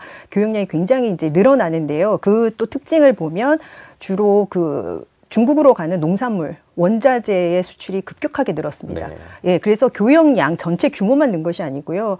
중남미, 그러니까 ม็시코는 이제 조금 다르기는 한데요. 미국과 가까우니까요. 이제 그런데 이제 다른 국가에서 봤을 때 중국으로부터 최근에 흑자를 그 전에 비해서 굉장히 많이 내고 있다라는 또 그런 점이 있습니다. 그래서 경제적 이익이 분명한 것은 맞습니다. 네, 그래서 이제 그런데 이제 중국을 선택하기에 그러나 이제 미국과의 또 정치적 입장이라는 것이 또 있어요. 그래서 지금 또 중남미의 또 다른 이슈가 이민 문제거든요. 네, 그래서 중남미의 또 일부 국가, 특히 중미 국가들 중에서는 자국에서 이제 그 경제적으로 살기가 힘들어서 이제 미국으로 들어가려는 불법 이민자들이 계속 나오고 있고 지금 미국과 중미 사이에 그게 또 최대 이슈니까요. 그래서 그런 것들을 생각을 했을 때 또 미국의 눈치를 보지 않을 수가 없거든요. 그래서 어느 한쪽을 참 선택하기는 중남미 입장에서는 굉장히 어려운 문제이긴 합니다. 그런데 이제 그 단기적으로 지금 현재 중국이 이 중남미에 경제적 이익을 주고 있는 것은 분명합니다. 남미 경제가 어려워졌던 적이 있었죠. 예전에 그 말씀을 해주셨는데 그때 기억이 워낙 강렬하기 때문에 남미 경제에 대해서는 뭐 우리나라 많은 분들도 그렇고 전 세계적으로 약간 불안감이 없지 않아 있습니다. 남미 경제를 어떻게 보세요? 지금의 이제 그 남미 경제는요, 이제 과거 80년대에 잃어버린 10년이라고 했던 그 화폐 개혁을 다시 하고 또 모라토리엄을 선언했던 그 마치 우리가 롤러코스터 같은 경제다라고 하는데 그때와 비교를 해서는 지금은 상당히 안정되어 있고요. 그리고 정치적으로도 이제 발전을 이제 그 사이에 많이 했고 경제적으로도 위기 대응 능력이 많이 개선이 됐다라고 우리가 볼 수 있기 때문에 그래서 과거와 같은 아주 심각한 경제 위기가 다시 오지는 않을 것이라고 보고요. 중남미 전체 대부분의 국가가 1차 산업 위주의 그런 수출에 지향적인 그런 그 산업 구조이기 때문에 그래서 국제 경제에 상당히 취약했다라는 그런 점이 있겠는데 이제 그 사이에 또 브라질은 굉장한 제조업 국가가 됐고요. 멕시코도 지금 그 글로벌 공급망 대란이랄지 공급망 재편에 굉장한 수혜를 보고 있는 최대 수혜국이기 때문에 멕시코도 중남미 최고의 또 제조업 국가입니다. 그래서 지금의 이러한 그 상황을 보았을 때 경제 안보 측면에서 우리에게 그 풍부한 자원을 또 안정적으로 공급을 해줄 수가 있겠고요. 우리와의 또 교역량도 상당히 늘었습니다. 전체적으로 또 경제 협력도 그만큼 늘었고 또 멕시코의 경우에는 멕시코의 그 3대 교역국이 또 대한민국이고요. 예, 브라질과는 지금 교역 면에서 24위에 있습니다. 네, 그래서 브라질은 특히나 또 내수 시장이 크고요. 또 멕시코는 또 북미 시장으로 진출할 수 있는 교두보가 될 수가 있기 때문에 우리가 앞으로는 중남미 시장에 조금 더 관심을 갖고 그 잠재력을 또 활용을 해야 되겠습니다. 지금 브라질이 미중 갈등을 이용해서 그렇게 몸값 올리기를 하고 있다라는 분석도 있거든요. 뭐 그런 나라들이 사우디아라비아도 있고 인도도 있고 여러 나라가 있겠죠. 브라질이 그렇게 자신감을 갖고 외교를 할 수 있는 그런 믿는 구석이라 그럴까? 바탕 그런 거는 어떤 게 있을까요? 일단 내수가 많긴 하겠죠. 네, 그렇습니다. 또 브라질 그 경제적인 측면에서 내수시장 자급자족이 가능하다라는 또 그러한 측면도 있고요. 또 그 외교적인 측면에서 브라질은 또 안보에 있어서도요, 주변 국가와 그 갈등이 없습니다. 그래서 예, 전쟁의 위험성이 매우 낮은 국가입니다. 그래서 안정적으로 이제 국정 운영이 가능하고요. 그리고 외교 정책의 그 기조가 그 독자적인 목소리를 낸다. 그러니까 미국이라든가 중국이라든가 이런 국가의 어느 한쪽을 선택하지 않고 동등한 자격으로 목소리를 낸다라고 하는 네, 그러한 그 외교 기조를 갖고 있기 때문에 네, 그래서 이 중국의 입장에서는 미국과 동등하게 미국에게 할 말은 하고 또 필요에 의해서는 또 양 국가 사이에서 또 실리를 추구하는 또 그러한 방향의 외교를 지금 추구를 하고 있습니다. 지금 브라질이 그 경제 규모 면에서 이제 세계 지금 뭐 7위, 뭐 혹은 작년에는 11위라고 이제 했는데요. 브라질의 그런 그 경제 대국, 네, 그리고 2억 2천만의 내수 시장 이런 브라질이 지금 또 중남미에서 가장 큰 또 대국이죠. 인구 면에서도 그렇고 경제 면에서도 그렇고요. 이 브라질이 중국과 만약에 손을 잡는다. 그러면 미국 입장에서는 이것이 중남미 전체에 미칠 수 있는 파급력이 크기 때문에 그러한 그 영향을 고려했을 때도 이제 그 브라질이 이렇게 독자적인 목소리를